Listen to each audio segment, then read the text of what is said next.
Podcast.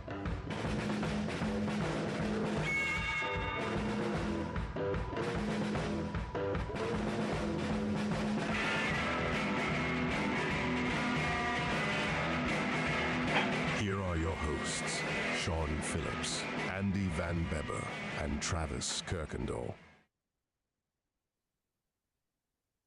Good evening, ladies and gentlemen. My name is Andy Van Beber. Right to, I guess it would be my left over on this side. Nope, this side. There you go. That's Travis Kirkendall over there, regardless. The man, the myth, the legend, Travis Kirkendall. Yes, sir. And our buddy Sean is learning all about hazardous material transportation in the great state of Alabama this evening, serving your U.S. National Guard. You know, for our buddy there, Sean. Yeah, here we go. Serving us, and that's actually a really good certification. It is great. I had it and I let it expire. You let your hazmat expire? Oh man. I didn't know what to do with it. Like, go be a truck driver? I don't want to be a truck driver. True. This is true. But hey, you know, it's so good to be back, man. Last week I felt empty inside. I felt empty, and no, we had last week was so busy with the Labor Day holiday and everything in between, and life in general. Sean was busy, Travis was busy, I was super busy. We were all super busy, and then this week is, I tell you what, I'll sleep. I think I will effectively sleep when I'm dead, according to the old Bon Jovi song. I will sleep when I'm dead, and it's the beginning of the school year is just always just a grind. So yeah, I'm sure. But we've been doing great. We've had track meet, soccer. Bryson started his soccer season last week, and we actually had a match this evening. The boy has 8 goals on the year. I'm pretty proud of that. In 3 games, he's got 8 goals. I'm pretty proud of that. Proud dad. Briley's doing cross country, and my wife is still, I guess, supporting me. So, you know, right on. That's all good. What's going on in your world? How? Give us update on Baby Watch 2023. We're in week 33. Oh. So we're getting there. It's funny. We were just having dinner, and it's getting to the point now where I can watch her belly and I just see him move. Like, you know, he's like a little bumps. It's cool. It's really cool. But yeah, everything's good with the baby though. We had to check up. I took her to an appointment Friday, and everything's been great. Everyone's healthy and happy, and all things considering, life's good right now. Well, so fantastic. And then we, as always, we want to thank everybody for all your support. We had some good Facebook and TikTok views over the last couple of weeks. Great response. For those of you who didn't join us last time, I just want to make a brief note of this. I didn't tell Travis this, but for those who weren't watching last time, you missed out on some golden stuff. We were being censored live by Facebook's AI. And it wasn't us, it was our chat box. So our chat box, which if you look down here right below, you can see our chat box right here below. On my chat box, what I was seeing everything being displayed, and the AI, I guess, thought that something was not, and it wasn't even anything we were chatting. It was our listeners who were chatting, and some of our content was being edited. So, you know, it was, yes. Yeah, so AI's got, we need to go back. Our friend Patrick Connor would love to hear that we are, you know, AI's got us. So anyway, there is that. But we are glad to be back. But a lot of huge, big things happening. we almost had we do have too much for tonight's show. We're going to save a topic until next week to look at involving our president's son, and also we'll probably get into Speaker McCarthy last week is opening up an investigatory panel into the There you go. possible impeachment of Joe Biden. That's it. We said it. We said the I word. That's right. Correct. The impeachment of Joe Biden, which again just goes to show you that we are in a sandbox with a bunch of 3-year-olds saying, if we don't play my way, we're going to take our toys and go home. Can I ask you something? Yes, please do. So we've talked about this a little bit online with this whole impeachment thing, and you kind of shared your opinion through text, but like from what's come out on it, and I think it's pretty clear now from the evidence I've seen and the stuff I've heard that there's no way that he did not know that his son was getting money from these agencies You have to be, and these people. you definitely have to be. So, He's not that dumb. all right, in your opinion, obviously we've talked about before how like both parties are. I mean, even when Trump was president, I mean, there was always like they were trying to impeach him. Like Democrats spent more time trying to impeach Trump than they did actually passing useful legislation in Trump's presidency. Right. And I know that maybe kind of is kind of why you feel the way you feel about this impeachment, but like given the evidence that we've seen, and it's like I said, it's pretty clear. Do you think that's a means for impeachment? Or do you think it's a stretch? Anything anymore, I believe that if you dig hard enough, you will find any kind of, I mean, I don't care how clean the closet is. You will find some kind of dirt on somebody. There's no politician who is completely clean. If you work hard at it enough, I believe we could go back through our past 8 presidents, and find impeachable offenses. What it really I would depends agree with that. when it really does depend upon who is in office, right, and who is in control. What we are getting to the level of is this pettiness of saying we are no. And I actually had this discussion in class today.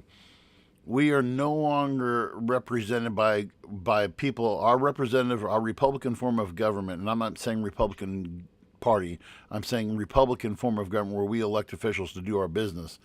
Our Republican form of government is no longer, well, it's been this way for a long time, is no longer meeting the needs and protecting the needs of the people. The purpose of a government, the purpose of a political party is to be a guardian for the rights of all people, regardless of whether you're a Republican, a Democrat, gay, straight, Baptist, Catholic, atheist. The purpose of a political party is to run the business of government and be the guardian of the rights of all citizens. What we have accomplished over the last 8 years, like you said, going on 8 years now, these last two, this administration and the last administration, what they've accomplished is this level of pettiness of saying, okay, I can find this, I can find this, I can find this, I can find this now. And many people know what my opinion is about Trump and his involvement with January 6th. I believe that he was deeply involved with it. That, to me, was an impeachable offense. Joe Biden, I mean, we've known about Hunter Biden's shady business deals with the Ukrainians, and we'll talk more about that later. But Well, it's funny if you go back to like the debates, like before like the whole Hunter Biden laptop even came out. I saw this video. It was a replay of the debates. Trump literally called him out during the debates and was like, "You get paid from like, what do you say? You get paid from China and Russia or whoever." Yep. And it ended up being the Hunter Biden laptop thing. Yeah, and so I mean, Trump has, and it's just how much are you willing to? There's no good that's going to come out of this. You can impeach him. What are you going to accomplish?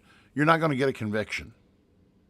He's not going to go out of office for it. No, It would So because I don't think the impeachment. It's not because I know there's different types of impeachment, right? I no, don't think there. the impeachment they're going for is to remove him from office, Right. correct? It'd be Well, something like what happened with Clinton. So impeachment it basically is the equivalent of like a grand jury presenting evidence, or evidence being presented to a grand jury, and then the grand jury votes for a bill of indictment, which basically means, okay, we believe there's enough evidence to take it to trial. That's all it is. When you're indicted, is your name dragged through the mud? Yeah, your name's going to be dragged through the mud, but you still get your day in court. Okay, so if they impeach Joe Biden, boom, okay, he's indicted. That's all it is. It's a formal indictment of a government official.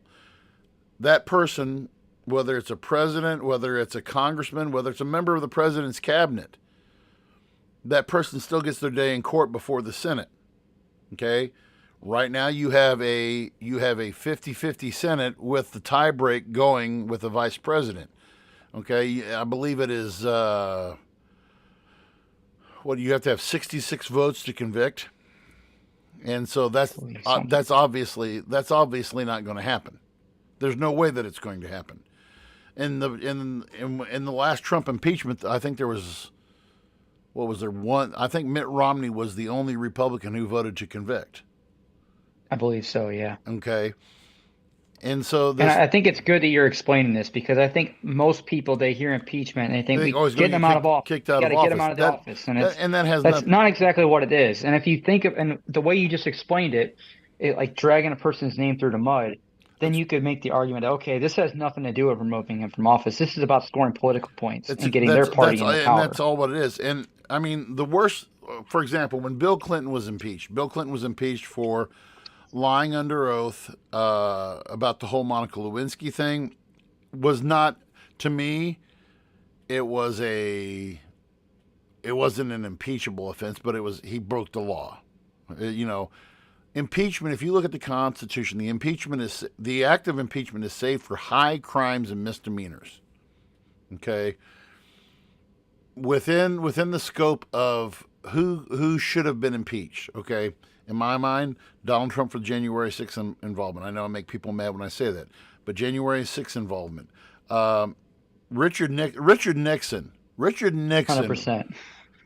If he had not resigned, Richard Nixon would have died in jail. Period.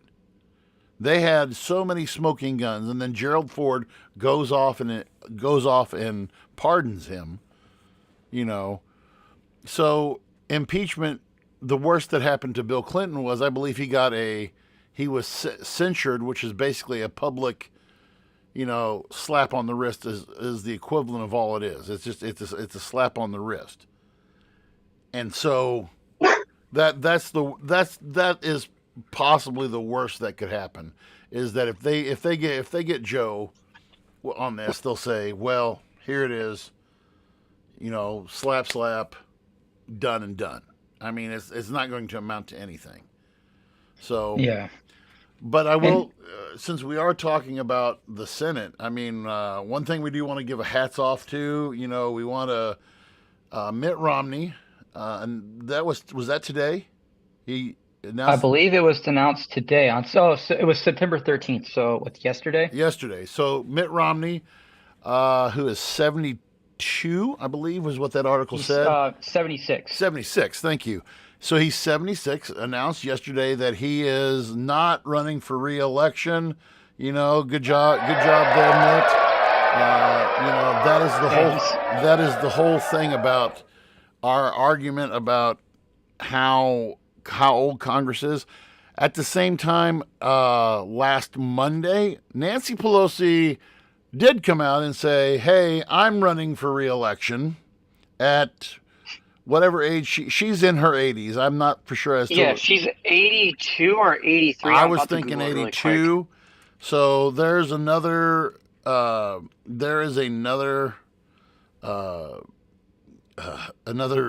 geriatric. 83. She's 83 years old. I saw a political cartoon, and I posted it on my Facebook feed the other day, and it was this political. I forgot what newspaper it was from, but it was this teacher standing in front of the classroom, and she has on her projector. She's showing a picture of the White House, and she's like, she's saying to her students, "Okay, students, what is this?" And one kid raises his hands and says, "A nursing home." And I'm like, "Yeah, exactly." But some of the quote that I gotta, huh? or go ahead, share what he said first, because Well, it is a, I the fact that applauded him for it. of what he did, what he said in that article, I should have had that brought up. I got some of his statements pulled up Yeah, right go here. go ahead and read that statement about the younger generation. Okay, so this isn't the same article, but it's so it doesn't have the full statement, but he basically goes on to say, at the end of another term, I'd be in my mid 80s, and he said, frankly, it's time for a new generation of leaders. And the article, that's this article, but the other article quoted him as saying something along the lines of, I think we need a younger generation of leaders to deal with To start this dealing with your generation's problems. problems.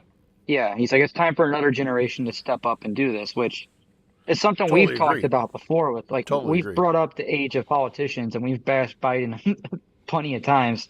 Um, and I applaud him for one saying that, what, hey, I'm done, my time's over, recognizing that, hey, if I go into my 80s, obviously I'm not fit to be a leader, but then also him saying that, like, hey, it's maybe it's setting an example for his peers and colleagues to be like, hey, it's time, like we Well, really need to get out of office. We're and, too old for this shit. yeah, in Um, that same article that you sent me, I believe it said there was one Republican and 3 Democrats who are also not seeking reelection, who are also either in their late 60s or in their 70s.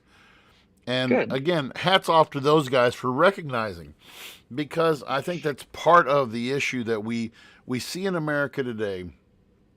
That, again, going back to my statement about a Republican form of government, are they is are our representatives a true representation of the American populace? Well, the simple answer is no, because you have 70-year-olds, 80-year-old. The average age, and we've said this before, the average age of a congressman is 58 years old. Okay, when you bring up the what whatever our demographic is for the United States, and the voters of whatever it is we have now, I think it's I don't know what the number of eligible voters that we have in the United States at this exact moment, but when you look at the amount of the eligible voters that we have, I'm just going to bring that up real quick. Eligible voters in the United States. So in the 2020 election, we had 80 million voters in the last election, and that's only 66% of the eligible Mhm. voters. So by that account, that would put us way over 100 million voters. Okay, Agreed. Yeah. you cannot, when you look at the turnout, the last election, the turnout was higher among married than unmarried citizen. Voting age population turnout was higher among veterans than non-veterans.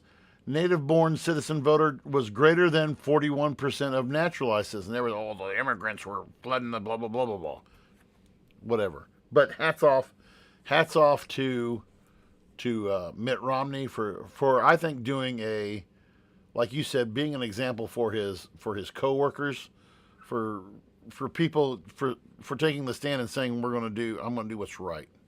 So hats off to him for Yeah. that. And I want to continue with this conversation. So Romney's doing this and saying what he's saying. So recently, let me just read this article for you. The title is called, "Is it sexist to want Dianne Feinstein to retire?" Dianne Feinstein. Feinstein. I'm sure you're aware yeah. who this is. Oh, she's a representative from Okay, California. She's another ancient Yeah. relic from the past that is. Yeah. Yeah.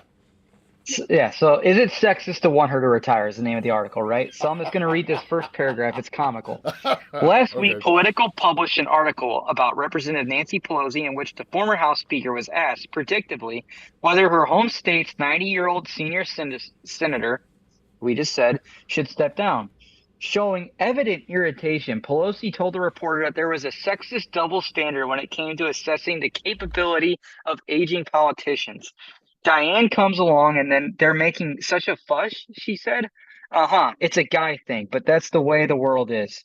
Pelosi asked a reporter whether he would ever say anything about any of those other guys that they should leave.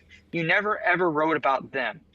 I would argue there has been countless articles about Joe Biden of he should step down and Mitch McConnell, who's had a stroke on stage twice this year. Yes. Yeah. I mean, this is a growing concern with our leadership is like, are these people fit for leadership? And I can tell you right now, someone who's 90 years old, I don't care. That's not sexist. They're too old and not fit for the job. And 82, 83, Nancy Pelosi too, she has no reason to be in politics. She's made millions. She's 83 years old. There's not even a chance she's going to live through her next term. So that's going to be, and to me, that statement right there proposes a very interesting dilemma, because if Joe gets reelected, Nancy Pelosi, Dianne Feinstein, all of these guys get reelected. So we're going to have, if you're a senator and you're getting reelected into your prime example, Patrick Leahy of Vermont. He is a Democrat from Vermont. He was elected the year I was born, 1974. I believe he is the majority. I believe he's the majority whip, or he's either the majority whip or the Speaker pro tem for the Senate. He has been in office since 1974. By that, I would almost venture a guess that man is well into his 80s.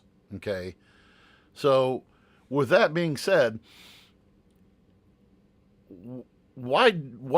Let me just ask you, why don't you think the younger generation is stepping up? Why don't we have? I mean, I already know the answer that I would give, but why don't you think we see younger 20s, 30s somethings running for Congress?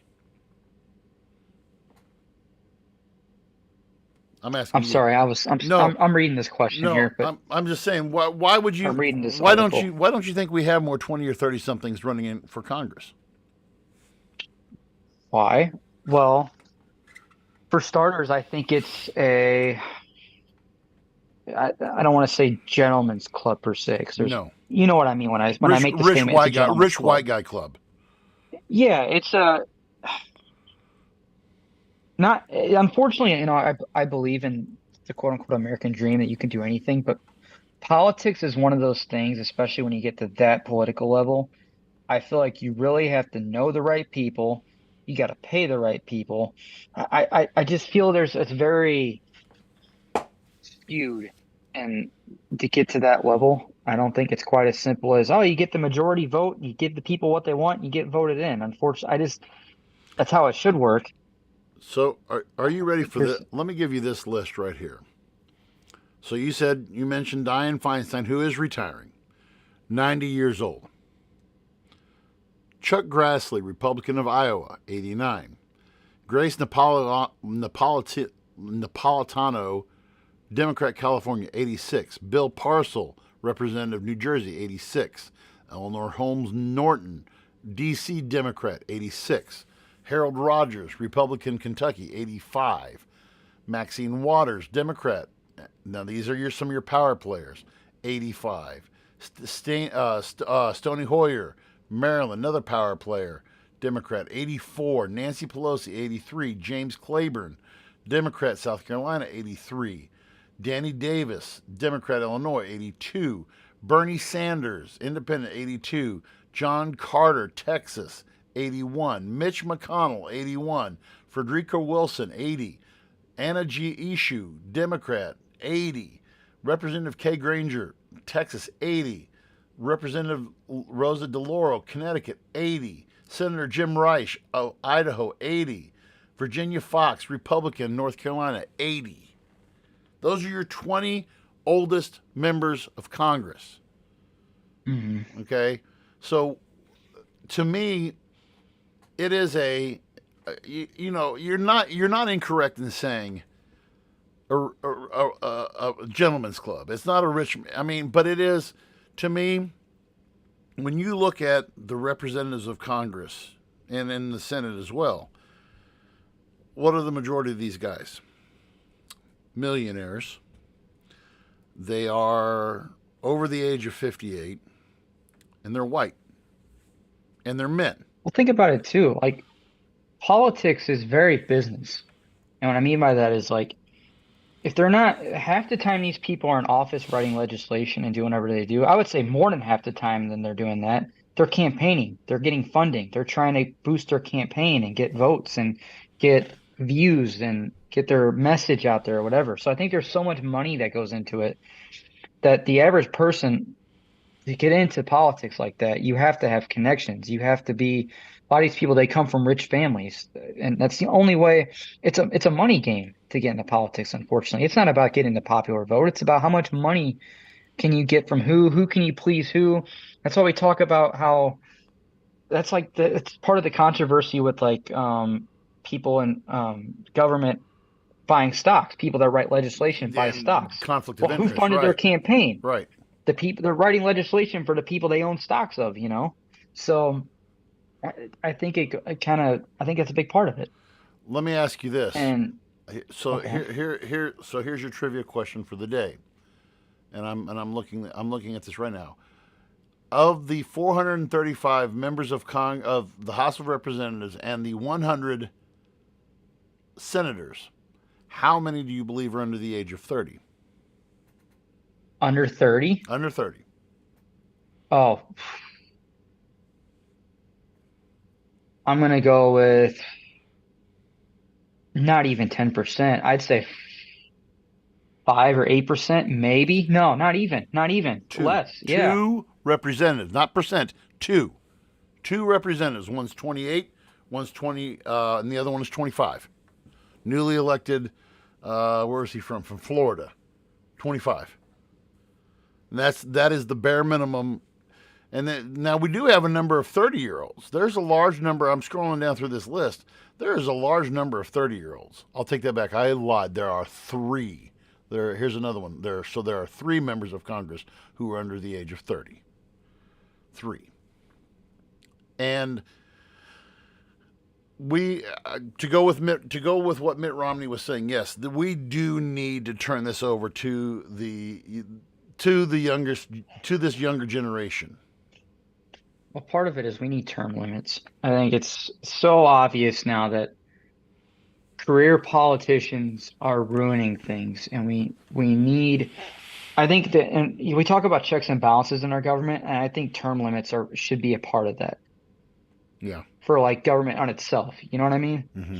I don't know if that's the right term or not, but I think you understand what I'm trying to say with that. Because like, The thing is, though, you have to be careful on how, because I believe there was a court case that came before the Supreme Court. I want to say it was 4 or 5 years ago, on the constitutionality of term limits for Congress.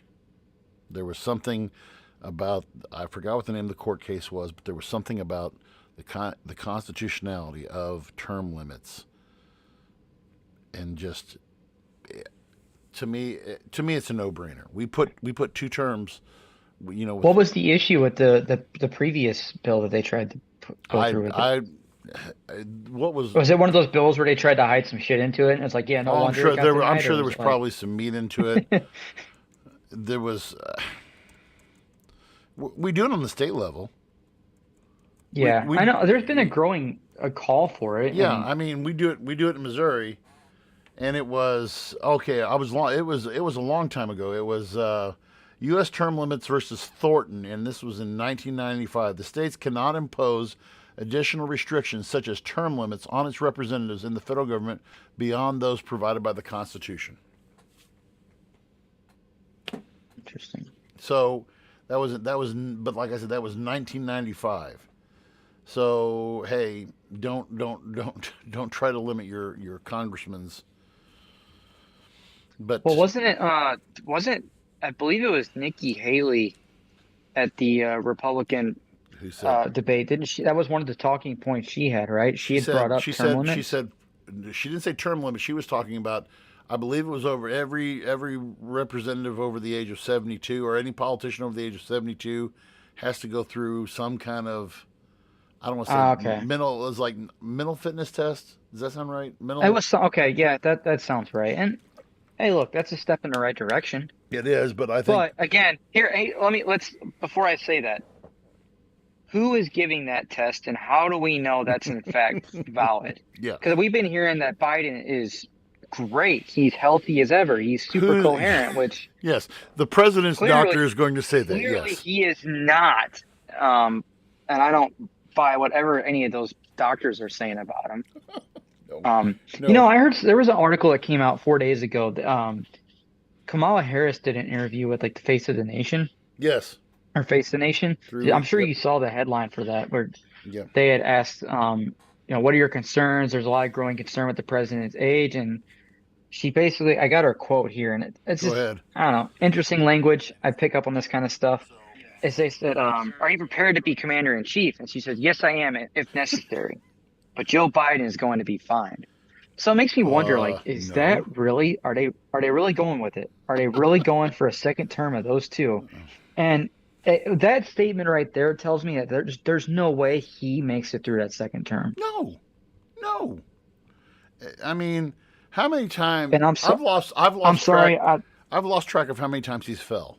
I have literally lost track. I mean, there's some. I saw a Facebook reel the other day where the guy mashed together all of Joe Biden's falls. Now, granted, the man is in his 80s, and I get that, but come on. And I'm going to bash Trump here too. Oh yeah. He's 77 years old. If he's Trump's the president same next thing, year, yeah. he'll be 78 years old, and by the end of his term, he will be 82 years old. So We thought Reagan. all right, say he's mentally capable now, right? Say he's still great at 78. At that age, that can change in a year. That can change in 2 years. It happens, and it's a risk. And he's older. He could die from a fucking heart attack. He's not a healthy individual. He plays some golf, but the guy doesn't I don't know. I agree with I think there just needs to be an age limit, period. I don't even think it's after this age you get mental tests. No, I think we have an age minimum. There needs to be an age maximum. Well, and the two incident, or is it 2 or 3 incidents now? We mentioned Mitch McConnell. 2 incidents now. And you said clearly he is not. Those are capable. So what you call those? The only reason I'm familiar with this is because my father-in-law and my sister-in-law has had multiple of these. They're called TIAs. They're basically mini strokes. Okay. And with these TIAs, what you saw, okay, so I firsthand witnessed it. So my sister-in-law, she had I remember it's like it was yesterday. It was 7 years ago. We were going to we were all of us in the van going to go to watch a movie down in Wentzville, and we're driving in the van, and my sister-in-law and I we just jabber back and forth. We love talking with each other. And she's she's mid-sentence, and she just stops. And I thought she was falling asleep or something, but she just stopped. And her eyes are open, and her eyes are locked on and looking ahead, and we're like, Donna, are you?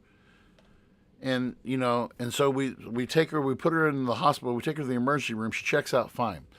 The doctor says, hey, I want her to stay with you guys for a couple days. Fine. So she stays, and she spends the night with Briley in her room, and Briley had bunk beds at the time. Briley was sleeping top bunk. And I went in to wake him up. It was a Saturday morning, and I'm going in to wake up Donna and Briley, and Donna's sitting there, and she's talking to me, and then just that same look of Mitch McConnell. Nothing. And I've seen this before. I've seen this, and to me, there needs to be somebody in the room good Lord, Mitch McConnell's wife needs to be advocating for her husband. At this Yeah, point, for real. if I'm the spouse of if my not even of a politician, if my wife in her job gets to a point where it is, and there's been a couple times I've just told her resign. I mean, we're in our 40s. Okay, she's actually older than I am, but there's been times I told her quit. If it's stressing you out that much and it's putting that much strain on your body, quit. And it's obviously it's evident with Mitch McConnell that you're okay. If you're just sitting there and Ah, there it is. yeah, I had to get it in there. But if that's the case, I mean, if I'm his wife, I'm like, okay, he's stepping down.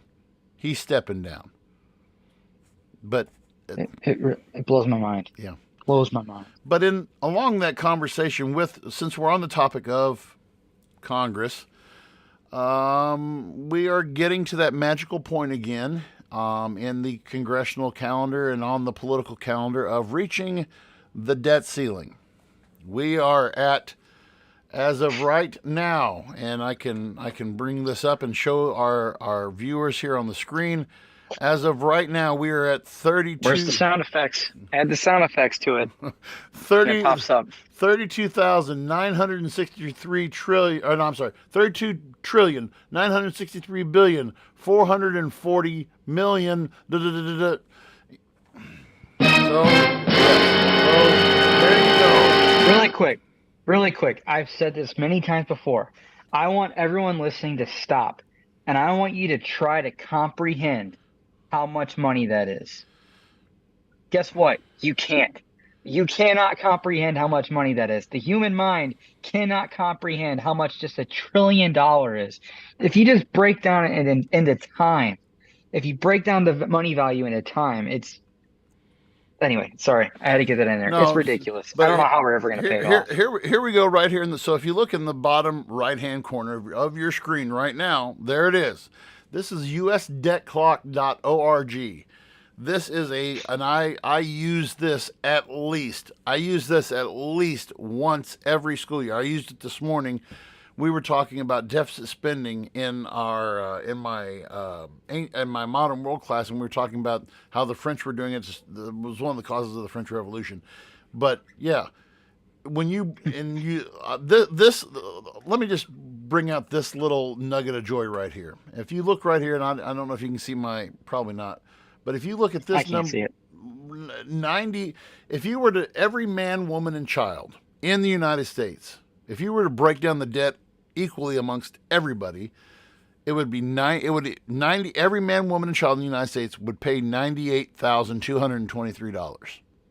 If every tax, so that's not fair to go to kids. All right, so every debt per taxpayer, $254,000. Okay, that I have an idea. Let's just pay more taxes. Pay your fair share. The government will pay off your debt. You can trust them. Well, and so if you look over here, so here's another stat over here so it says income tax revenue right now. Income tax revenue from the United States from the IRS, 2.3 trillion is what we're bringing in. Corporate tax revenue, $540 billion. Let's see, how many zeros? 1, 2, 3. There's 100. That's a million. I'm sorry, 540 billion and $2 billion. And then payroll tax revenue is 1.5 trillion. That's the trillion. And then the other kicker though is this though, that we're only getting 70 billion in tariff tax revenue from imports. So when you start looking at the numbers like that, got to raise taxes. That's all. Just raise taxes. But nobody wants to raise taxes. I'm being sarcastic. Yeah, I know. Recently, this week we had which we haven't had at Clopton in a while. We have a foreign exchange student and I'm not going to say any names or anything From like where? that. From France, okay, Okay. and the kids are already asking her like tons of questions and all of this stuff about this, and this. And I remember when we had foreign exchange student from Germany. We had one from Germany. We've had some from Italy. We had a few from Germany. Yeah, and the one we had this one guy from Germany, and he's actually, I don't know if you knew this about him, but he actually is a model now for Calvin Klein. But he is a Is he for Calvin Klein? yeah. Oh, Yeah. right on. But Good for him. but he said you Americans rave on and on about your taxes and your high prices, and he was talking about and he only knew this because I believe it was his either his dad or his uncle, I couldn't remember, worked for the government. And he said like the average, and he was a junior when he came to us, and he was like, we pay between 70 and 72, I think 75% in taxes. But we got everything free. But you don't hear about deficit spending in Germany or France or Italy or Great Britain, or you hear about it Yeah. with us. I don't know. And with that, and on that same, we have, so here's another, so here's this here. Who would you say, you can't see this, Travis, but the viewers can. Who would you say is next in line with us, next to us in debt? Who would what country would you say is the next? Either I know I'm going to be wrong if it's either China. I think it's some weird country. No, Is it China or Russia? It's China. It is China. Okay. So So their there's been national rumors of debt them being like 14, economically bad 14 right trillion. So here's your top 10: USA, China, Japan, Germany, the UK, India, France, Italy, Brazil, Canada. Those are your top 10. Okay? And China is not even they are $18 trillion behind us. And they outpopulate us by over a billion people. They have 1.4, we have 335 million. They have 1.4 billion people. And to add insult to injury, so with the debt clock, with the debt, Joe Biden, what was it? It was leaked out. So Vladimir Zelensky, the president of the Ukraine, is coming to the United States shortly, soon, to meet with members of Congress and to meet with the president. And the president is prepared to offer $21 billion to the Keep in mind, we've already given anywhere between 75 to 80 billion dollars to them already. Okay. I am for fighting for democracy. But what I'm beginning to see with this whole Ukrainian thing is a quagmire that we are not going to escape. Do you feel that, Travis, or are you of a different mindset on that? Or So I followed the war quite a bit with some news channels and podcasts, and basically this war, it's very similar to World War One in terms of what it's becoming. And trench warfare, the gains that both sides are getting are very minimal. The lines are getting drawn, and it's not moving. It's becoming a money pit. And it's funny when this first happened, when Russia first invaded Ukraine. I remember I was very vocal in saying we needed to support the Ukrainians, and I was too. and we were, and that was one, that was the narrative that was being thrown around, and two, at the time, it was just from what we knew, that's why we made that decision, and from the information that's come out, if you look at the history of NATO, and you see the why of all this and how this all played out. And now you see where we are at and what it's actually getting us. I see no benefit to breaking our economy and spending our taxpayers' money to a war that, quite frankly, I think 80 to 90% of Americans don't even agree with and are becoming more and more vocal against it. I mean, you read any comment section when stuff like this comes out, and people are just blasting, like, why are we spending money on this? Why are we funding this war? Why are we over there? This has, and I'm getting to that point too, where it's like, what are we looking to accomplish here? What's Obviously, the end game? Ukraine joining NATO is just going to make the world tensions. It's not going to solve anything. It's going to make things even worse. Well, I when you talk world tensions, North Korea, Kim Jong Un, they Kim were Jong just Un in Russia. is in Russia right now. He is in Russia right now, meeting with Vladimir Putin. They are meeting over in the Far East. I forgot what region it was of Russia, but they actually met Yeah, at what's called the Cosmodrome or the Cosmodome. It's basically Russia's. It's one of the branch of their space agencies of where they're and basically to show off, hey, we have the capability of putting stuff in. And if that doesn't scare you, it should, because I mean, that's one step from saying, okay, we can put nuclear silos into space. Then we're back to the war game state of mind that we were in during the height of the Cold War in the I think 80s. we're already getting there, man. I mean, right now, per there should be no missile launch platforms in space anymore by the SALT or the it was either the SALT or it was the START treaty. It's the START treaty, the Strategic Arm Reduction treaty. Yeah, and so we should not have any nuclear platforms in space. We have subs that are I mean, some of our buddies in our circle have served on subs that have sat below the ice up above the Arctic Circle for 6 months at a time, housing nuclear weapons. We have, Fun. yeah, I'm sure that, yeah, 6 months with a bunch of guys in a can under ice. There you go. But I'm with you, Travis. What's our end game? What is our because all we're doing, I would love to see where we're at, where the organization that keeps track of the doomsday clock. I would love to see where we're at on the doomsday clock right now. We've got to be at 11:59. We've got to be at 11:59. Tensions are high. Tensions are high.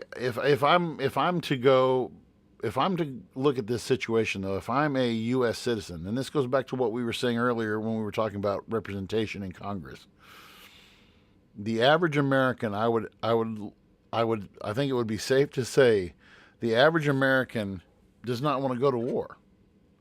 And No, who I was I would watching, agree. Yeah. and we are. I know Sean is. I don't know if you've watched any Travis, but there is one of my favorite guys who does a talk show now is Jon Stewart, who does The Problem with Jon Stewart. Yeah. And I think we actually posted this on our group chat too the other day. Jon What was Stewart, that the I sent over when he was interviewing yeah, the people from the other when he was at countries? the last, Oh, great. he was at the last G8 summit. So Jon Stewart went to the last G8 summit of all the G8 countries, and he sat down with a bunch of G8 leaders, and he's asking them, "Hey, can you count on us to be the, World War III? Are you coming to the party? Are you going to be along with, And of course, Jon Stewart's being Jon Stewart, but the world leaders are like, who's at the lead? Is it the United States? Well, if if the United States is Yeah. at the lead, then they need to kind of practice what they're What was it? preaching. To quote what the French guy said, he's like, "America first is America alone." Exactly. And Well, and that we're our quote unquote warmongering and our world police force duty it's grown. It's not getting a good reputation. People are getting tired of it. I mean, and us especially. I think the citizens are getting tired of it. I mean, it's breaking our economy. It's breaking. I think people are tired of seeing their money go to a government that's just sending it to fight a war that we're not even part of, when We at the don't have a same dog in time the we have fight. citizens in Maui who just lost all their homes and we give them $700 checks? Yeah. How come we didn't send 21 billion over there to help our own people? In Maui. You know, it's so ass backwards, man. And So the this last was, well, the last survey that go ahead. I've found here, and I'm just doing just an open search. This was August 3rd of this year. CNN poll conducted by SSRS, which is I guess some survey. Overall, 55% say the U.S. Congress should not authorize additional funding to support the Ukraine, versus 45% who said Congress should authorize such funding. 51% say that the U.S. has already done enough to help Ukraine, while 48% say that we should be doing more. And that's a poll that poll's total bullshit. Majority. Let me ask you something. Let me ask you something. This would be a question for you. Mm-hmm. Is it constitutional for our government to do what they're doing? Because let's be point blank, we're funding a proxy war. We are. Where it's And war, I know you can spin it as like, well, it's part Making of the world national safe- security and all this the other world safer. but okay. So do you think our forefathers a had little this in bit. mind? Well, yeah, a little bit of history here. To go back in time when the United States was really starting to step onto the world stage, we were moving from the point of being a third-rate agricultural experiment to being a world power. Was when we really stepped onto the stage was during the Spanish-American War, 1898, 1897, 98, somewhere in that area. And at the time, this is when McKinley is president. And McKinley we're starting to build a steel-based navy. We're building a steel-based navy. Teddy Roosevelt is the Secretary of the Navy, who at the time, Teddy Roosevelt, and I know many historians will be mad at me when I say this, but Teddy Roosevelt was the biggest warmongers Teddy Roosevelt was the Donald Trump of his day without the social media. Okay? 100%. And so if you've read anything about Teddy Roosevelt, he was on the speaking as the Assistant Secretary of the Navy. He was on the speaking tour at a lot of U.S. colleges, and he was lecturing on how this is our time for us to step on the stage. Okay, so we handily win the Spanish-American War. We then, then McKinley is up for re-election in 1900. He is assassinated in 1901, and lo and behold, everybody wanted Roosevelt out of the way because he was such a loudmouth and he was such a, he was out there. So let's put him in the vice presidency. Let's put him in the vice presidency because that's where everybody goes to politically die.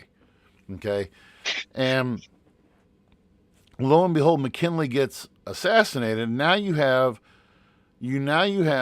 Roosevelt as president. Okay. Roosevelt was a firm believer of a doctrine that was published in 1824 by President James Monroe. Okay, at the time, the Monroe Doctrine. This statement in 1824 was the Monroe Doctrine that said anything that happens in the Western Hemisphere, okay, North America, Central America, South America, Caribbean, Pacific Rim, out in that. Anything that happens in the Western Hemisphere is our business. European nations stay out. Okay, so we had issued that. So and that was in 1824. Nobody was taking us seriously. Okay. Fast forward then to Roosevelt. Roosevelt then adds a statement to the Monroe Doctrine called the Roosevelt Corollary. The Roosevelt Corollary basically says, we will come to anybody's aid who really, within the Western Hemisphere, we have the right to intervene. We have the right to step in any situation. We have the right to step in. Okay? Go a step further. Harry S. Truman then issues the Truman Doctrine. The Truman Doctrine said anywhere in the world, and this is aimed at communism at the time, anywhere in the world that someone is under forced subjugation by an outside party, we will come to the aid of said country. Okay? At the time, that was aimed at communism. Now, different presidents and their foreign policies have added different statements to that. But starting with James Monroe way back in the day when we were, like I said, a third-rate agricultural experiment, fast forward to Roosevelt, and then really push the aggression button with Truman, and now we're onto this world scene. So now, and you put it perfectly, the narrative that was sold to us, which was partially true, there was some truth to it, that the Russians were invading the Ukraine, but when you look at the giant picture of things, we had made pledges to Russia way back when that said, we're not going to knock on your door with NATO countries. We're not going to do that. And we violated we violated everything that we said. Now, that's not saying Putin's not a douchebag. Putin is a huge douchebag. He is a tyrannical leader. He has rewritten the Constitution for Russia so many times to make sure that he gets to stay in power. He's a total mind case. He needs to. I'll go on record as saying, and Facebook, you can edit me out for this too. I'm on record as saying they need to remove him from power. Okay, but you are exactly correct in what you're saying in that this is a proxy war. This is what this reminds me of when we helped fund the Afghan war in 1979 versus the Soviet Union. When we provided funding, of all people, the CIA provided funding to Afghan warlords, which, by the way, one happened to belong to a South Floridian family with the last name of bin Laden, that we helped fund to fight the Soviets. It's just like, to quote Joe DiMaggio, it's deja vu all over again. Okay? We're going through, I'm not Joe DiMaggio, Joe Garagiola, but I'm wrong. Anyway, Yogi Berra. It's deja vu all over again. But it's just like replaying my mind. Quick side note, U.S. history kids, this is why you study history, so you don't make the same mistakes again. And we're making the same mistake again. The Soviets fought Afghanistan for 9 years until the Soviets finally pulled out. We're supporting this war in the Ukraine. What are we going on now? Are we February? So we are a year and 7 months now. We're going on 2 years soon. And we're no closer to the end than what we were from day one. Yeah, and our leadership still keeps saying endless support. I mean, how much longer can we keep throwing money at this? Like, I think when I was supportive of like us supporting Ukraine, I don't think I realized the cost and like what the U.S. government was planning to do by support. Which I don't know. At the end of the day, like, again, like you said, if you look at the history of this and look at how this war started, we aren't exactly innocent here, and it's no shit Putin did what he did. And even like the rumors of, again, this is, I don't know if this is true or not, but supposedly like I'm sure you've read about supposed biolabs in Ukraine and how the U.S. has helped fund Ukrainian studies of like biochemical weapons and stuff like that, and that could have played a factor. There's been mixed things on that. I've read some contradicting articles with it, but either way, we really did instigate this. Oh yeah. And granted, at the end of the day, I'm not defending Russia for invading. No. But at the same time, we're not necessarily the good guys. We're not. Yeah, we're not clean. We're not clean at all on this. If you're to go back and you look at some, if you were to, I wish I would have known. We had. This is way back in our chat. This is probably back from heck, I don't even remember when. But we had this discussion privately amongst ourselves about how we're not. I mean, this was Russia reacting to a bunch of broken promises that we did. That, I mean, it's Russia being purely reactionary now. I mean, Putin obviously is using it as a means to bolster himself and make himself look better.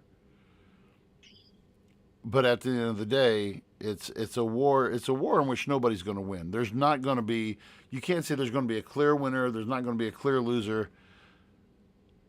You know, it's a quagmire that we are not going to be able.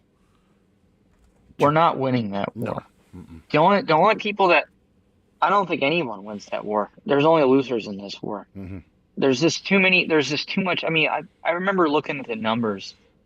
I don't have it in front of me. I think it was like 500,000 people have died already in this war. You'd have to look at the numbers. It was something ridiculous. Like, this isn't just like some small skirmish. This is like a war of attrition that's going on with two sides. I mean, Russia's doing their typical, let's throw bodies at the problem until we win the fight. And I mean, Ukraine's, how many more soldiers are they going to have? You know, it really is becoming a war of attrition. Ukraine, it's very much mimicking World War One. Russia's military casualties are approaching 300,000, including as many as 120 deaths and 170 to 180,000 injuries.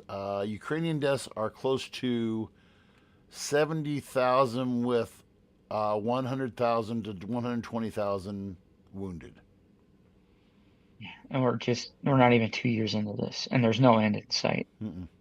No, and that actually is those are numbers from last month. So that is Reuters. That's Reuters reporting from last month.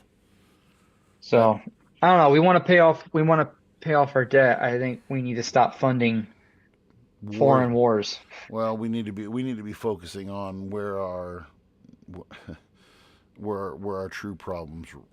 But I think that's a good start. Yeah. Anyway, thank you guys so much for joining us this week. I know that I'm seeing some people just now starting to come online to watch us. We did it to you again. I'm sorry. But we moved our time back. Sorry. I like the 8 a.m. time or 8 p.m. time, guys, because I wake up super early in the morning. So I always ask if we can do 8. If we're able to. I'm actually always accommodating because when you're getting close to that, you'll get there someday, Travis. When you get close to that 50-year-old threshold, it's like, why when I was a child, I always look back, I'm like, why did I fight bedtime? Why did I fight naps? Oh, me and my wife always say it's the best time of the day. It is the best time of the day. Yeah, and you'll learn. You'll sleep when the baby sleeps. Anyway, my name is Andy Van Bebel for Travis Kirkendall and our absent Sean Phillips, who we hope will be with us next week. This has been the Voice of Reason, broadcasting on Spotify, Twitter, Facebook, Twitch, YouTube. Thank you for joining us, and we will see you all again next week. Thank you for listening to the Voice of Reason podcast. Be sure to check out our other content on Facebook, YouTube, and TikTok.